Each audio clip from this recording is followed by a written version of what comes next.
There seems to be a bit of mixing up of the methods. Let's do the multiplication first. So what I do is I say, right, there's 3 decimal places in the question. I'm going to ignore them until the end of the question and put them back in. I'm just going to multiply the numbers, 275 times 12. And then I'm going to put those decimal places back in at the end of the question. You only do that for the multiplication questions, putting the decimals back in. Okay, so you can do a long multiplication here if you like. 2 times 5 is 10. 2 times 7 is 14, add the 1, 15, and 2 times 2 is 4, add the 1 is 5, and then multiply by the 10, and then add these together. We get 5 plus 7 plus 1 is 13, add the 1 and 3. Now where do I put the decimal place? Well, that comes from the start of the question. How many did I remove? 1, 2, 3, so I put in 1, 2, 3, and my decimal point goes here. And I do that for the multiplication questions only. So the answer to this one is 3.3. You can remove those last decimals. This one then, a division question, is I don't do this removing decimal places thing. I try and make an equivalent division that's easier for me. And to make an equivalent division that's easier, I can multiply both these things, both the divisor and the numerator, by the same number. And we do 10 or 100 because I just want to divide by a whole number. I don't want to divide by a decimal.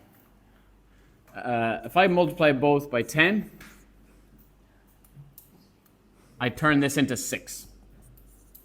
And I get 86.4. So I move that decimal spot 1 place if I multiply by 10.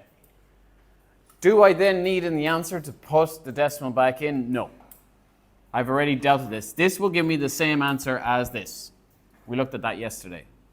So now I do 86.4 divided by 6. You can put the division sign the other way if you prefer that. So 6 into 8 goes once, remainder 2. 6 into 26 goes 4 times with a remainder 2. And 6 into 24 goes 4 times. Now notice I've just put the decimal place in line here where it was in the thing I was dividing. I do not then go and try and put decimals back into this because it's a different thing than multiplying. This is just the answer, 14.4. It's the answer to this question and is the answer to this question. As we did yesterday, is the same answer. 1,000 divided by 500 gives 2. 100 divided by 50 gives 2. 10 divided by 5 gives 2. And 1 divided by a half gives 2, and so on. If I keep dividing both these by 10, I get the same answer. And if I multiply both these by 10, I get the same answer. So I pick which one is easier for me to do, which is usually dividing by just a single digit number.